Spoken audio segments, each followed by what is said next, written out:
This video shows you how to calculate the reorder point with the addition of a safety stock.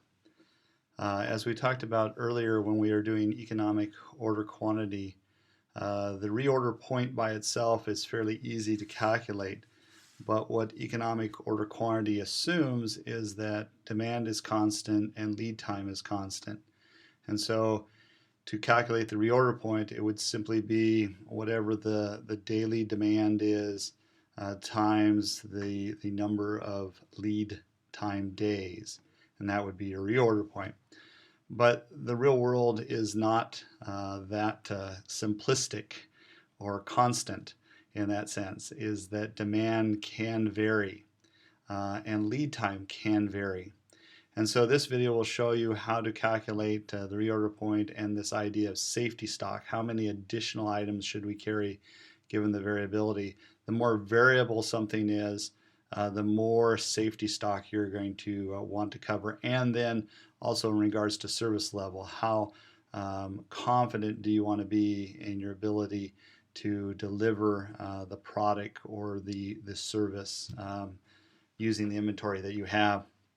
And so I'm going to start off really simplistic. Your homework problem is 12.27. This is 12.28 at the end of the chapter. And then I'll show you the more complex ones here. But all of these, the formulas, even the simplistic one is given on the formula sheet, and I'll show you what I mean by that. So on the bottom of the formula sheet, you have the 3 reorder points, and the key here is to look at where it says average. So this reorder point is where the daily demand, the demand is variable, but the lead time is constant. You'll see that there is no average lead time here. And so what we're talking about is adding a little bit extra based on the variability of demand. This second formula is used for the variability in lead time. Here, daily demand is constant, but the lead time varies. And so we need to modify that based on the lead time. And it's just a matter of plugging it in as you see here. And then the reorder point, here we have both the demand varying and the lead time varying. And so this is the most complex of the formulas, but if you just follow what it says and plug in everything, you'll get the right answer. So let's go back and do the first one, the more simple one.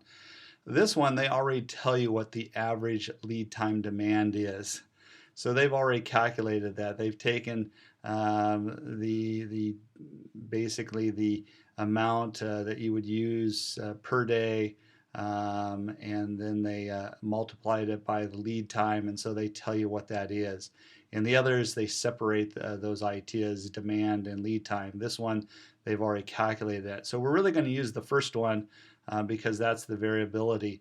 The only modification that we don't have to worry about, because they didn't give us the lead time, so we won't have to multiply by the square root of the lead time. So basically they told this already. The average lead time demand is 50. So they've already calculated this, whatever the average daily demand was times the lead time.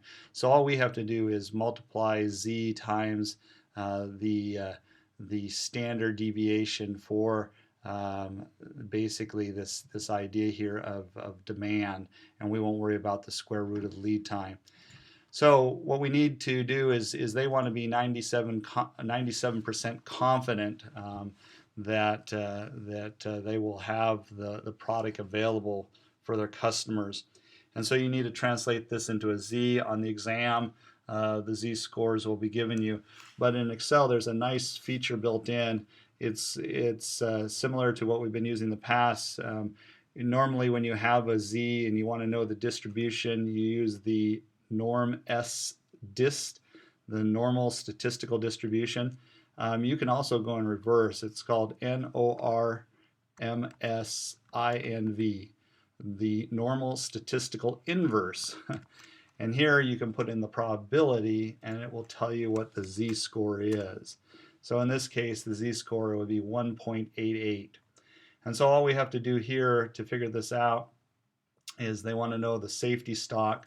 The safety stock would be simply the z-score, the 97%, that there is only a 3% chance that we would be out of stock, times the deviation.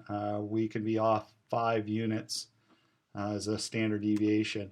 So that means that we would add, and we'd probably round up here, we would add an extra 10 units. And so the reorder point in this case would be 60. So 50 plus the additional 10 units safety stock. And so we would say that the reorder point is 60. So let me just put that here.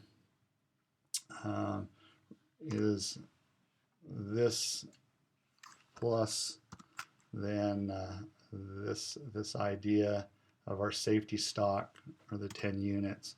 So we would order at 60 units, we would reorder. Now let's do something a little bit more complex.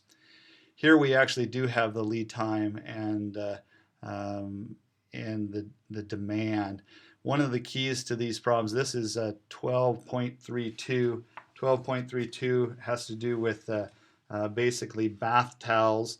Of course, the lead time is constant at 2 days. They tell you that the supplier has guaranteed that they will have there in 2 days.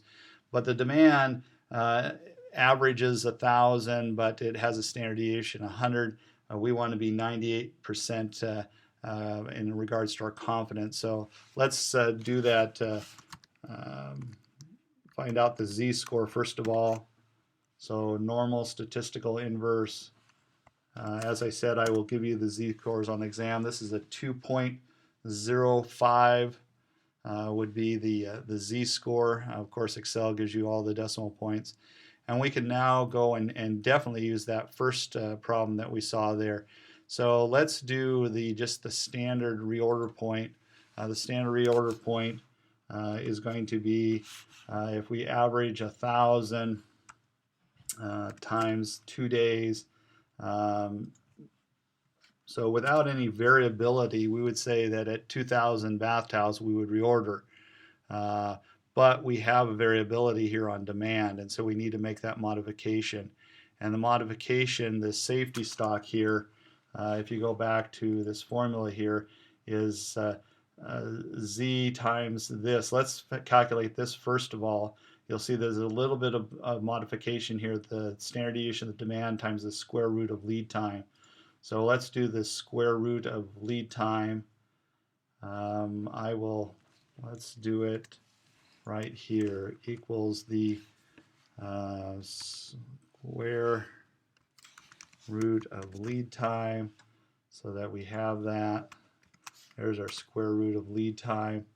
And so now to figure this out, the safety stock is our z-score times, we're going to do the standard deviation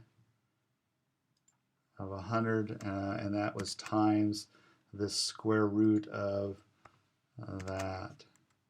So we're going to actually want 291 towels as safety stock. And so all I did was follow this formula there.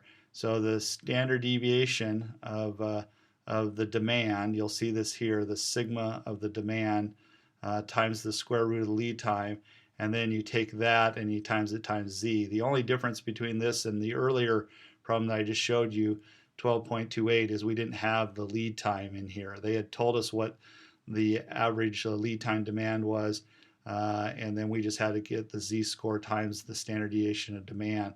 Here we do have the lead time, and so we can actually add that little bit of sophistication in there. I'm going to stop here and then do the other two on the next video so that I can get them in the allotted time. So once again, the idea here is that our reorder point, we can combine all these things. Reorder point for this one would be the 2,000, our standard, plus this idea of safety stock. We're going to do 291. And so at 2,291 towels, we will reorder. So we'll always have 291 towels extra kind of in our inventory system because of the standard deviation. If this were to go down, that would reduce the safety stock, or if our service level were to go down, we didn't want to be 98% confident that we could meet demand. So I will show you the next two on the next video. Here we'll talk about how the demand's constant, but the lead time then varies, and then of course this second one where both the demand and the lead time vary. And so they use terminology such as average demand and standard deviation, average lead time and standard deviation. That tells you that both of these are varying. If they just say demand or use the term constant, then you know that does not vary. In this case, use the term average lead time and standard deviation. So those will be on the second video.